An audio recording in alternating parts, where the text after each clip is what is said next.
देखिए, जहाँ तक जनरल हाउस की बात है, ये तो हमारा पूर्व प्रस्तावित जनरल हाउस था जो आज होना ही था। लेकिन इस दौरान माननीय मुख्यमंत्री ने जो हमारी एक मांग थी, मुख्य मांग थी, उसको पूरा कर दिया था। जैसे कि 4% एडीए की किस्त दे दी है 1/1/2023 से। उसके साथ साथ पूरे प्रदेश के जो पेंशनर है, उनके जो पेंडिंग मेडिकल बिल थे, उनको भी एक मुश्त क्लियर करने का उन्होंने घोषणा की है। इसके साथ साथ उन्होंने जो सबसे बड़ी घोषणा की है वो जो है, इस बार जो है 28 तारीख को पेंशनरों को उनकी पेंशन, वो कर्मचारी को उनकी तनख्वाह मिलेगी। और एक और उन्होंने जो घोषणा की है, जो हमारे चतुर्थ श्रेणी कर्मचारी है, उनको 20,000 रुपये की एक किस्त जो है, जो उनका एरियर था, वो देने की भी घोषणा की है। इसके लिए मैं आपके सभी चैनल के माध्यम से आदरणीय माननीय मुख्यमंत्री जो हमारे सुखविंदर सिंह सुक्खू जी है, उनका अनेक अनेक धन्यवाद करता हूँ। अब क्या डीए तो चलो अनाउंस हो गया है, एरियर को लेकर अब क्या पड़ गया? नहीं, देखिए, हम बहुत जल्द शायद हमारी अभी माननीय मुख्यमंत्री से मुलाकात होने वाली है। उसके बाद एक हमारी जो अहम बैठक होएगी मुख्य सचिव महोदय के साथ, उसमें हम जो भी हमारी ये जो एरियर है, डीए का एरियर रहता है 1/7/2022 से 21 महीने का वो है, और साथ में जो पे एरियर है 2016 का नए पे स्केल का, उसके बारे में भी हम माननीय मुख्यमंत्री से आग्रह करेंगे कि उसको भी बहुत जल्द से जल्द चरणबद्ध तरीके से कर्मचारी को देने की। मुख्यमंत्री ने अनाउंस किया है, क्या अब आप लोग सहमत है, आप राजी है उनके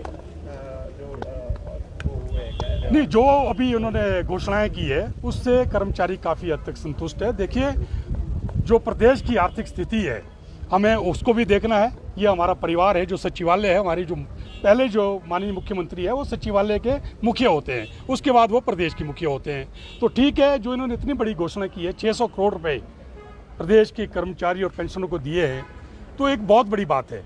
जहाँ तक मैंने कहा कि एरियर की बात है, इसके बारे में भी हम बात करेंगे। सर, जो प्रिविलेज मोशन जारी किए गए थे अभी तक वापस नहीं लिए गए। देखिए, जहाँ तक प्रिविलेज मोशन की बात है, मैं आपके माध्यम से बता देना चाहता हूँ, हमें हमारे कर्मचारियों ने कहा कि देखिए, हमारी ये मांगे हैं कि आपको बाहर आना पड़ेगा, तो हम आप बाहर आए, हमने रोष व्यक्त किया। इस रोष में, इन मांगों में जो हमारी मांगे थी, इसमें हमारे सचिवालय कर्मचारी के साथ साथ हमें पूरे प्रदेश के कर्मचारियों का, पूरे प्रदेश के पेंशनों का साथ मिला, और हमने ये मिलजुल के लड़ाई लड़ी। अब इसका जो अंजाम हुआ वो आप लोगों के सामने है। पहला जनरल हाउस हुआ, हमें मेमो इशू किया गया। दूसरा जनरल हाउस हुआ, हमें प्रिविलेज मोशन हमारे ऊपर लाया गया।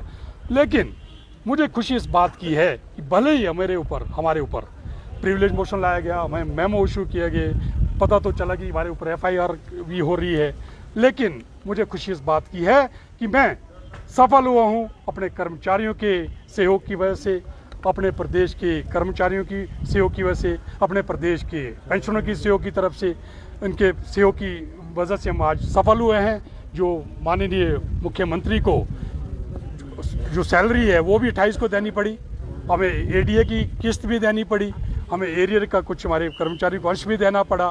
तो इसीलिए हमें अपने एरियर, हमें अपने प्रिविलेज मोशन और मेमो के बारे में अभी फिलहाल कुछ नहीं कर रहे हैं। नहीं, मुझे पता चला एक एप्लीकेशन दी है किसी ने, मेरे पास कॉपी है उसकी। वो चाहते हैं कि हमारे ऊपर FIR लॉन्च हो, क्योंकि जो कहते हमने जो स्पीच दी थी 23 तारीख को, उससे कहते भाई प्रदेश में जो अराजकता फैल सकती थी, कुछ इस तरह के उन्होंने इल्ज़ाम लगाए हैं। तो अभी तक तो कुछ ऐसा हुआ नहीं, ना ही कोई हमारी ऐसी स्पीच थी। हमने तो साफ साफ शब्दों में कहा था जब, और मैं तो ये भी कह देना चाहता हूँ, जो स्पीच भी थी उसमें भी हमें मजबूरी में देनी पड़ी, क्योंकि हमने तो पहल नहीं की थी, और हमने उसमें भी कोई ऐसी गलत बात नहीं की, ना कोई हमने कोई गाली गलौज किया। जैसे कि मैंने पिछले कल एक बाइट में कहा था कि पहले जब जनरल हाउस हुआ करता था उसमें तो गाली से शुरुआत किया करते थे।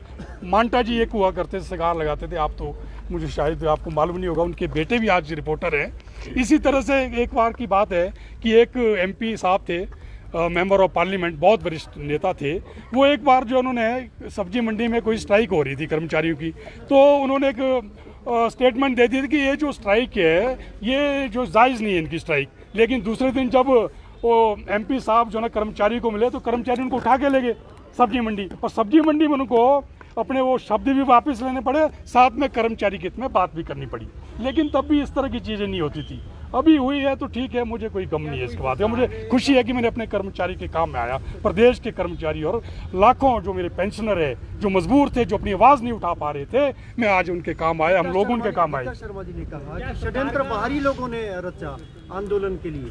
नहीं, देखिए, आंदोलन के लिए उन्होंने ये नहीं कहा कि आंदोलन के लिए बाहरी लोगों ने षड्यंत्र। उनका कहने का मतलब है ये जो आंदोलन हमारे को करना पड़ा, ये बहुत पहले जो है ना ख़त्म किया जा सकता था, लेकिन कुछ एक लोग हैं कहते, जैसे कि उन्होंने कहा, हम मुझे इसके बारे में मालूम नहीं कि उन्होंने किस परिप्रेक्ष्य में ये बात कही है, तो ये उनको ज़्यादा मालूम होगा, आप उनसे पूछ सकते हैं।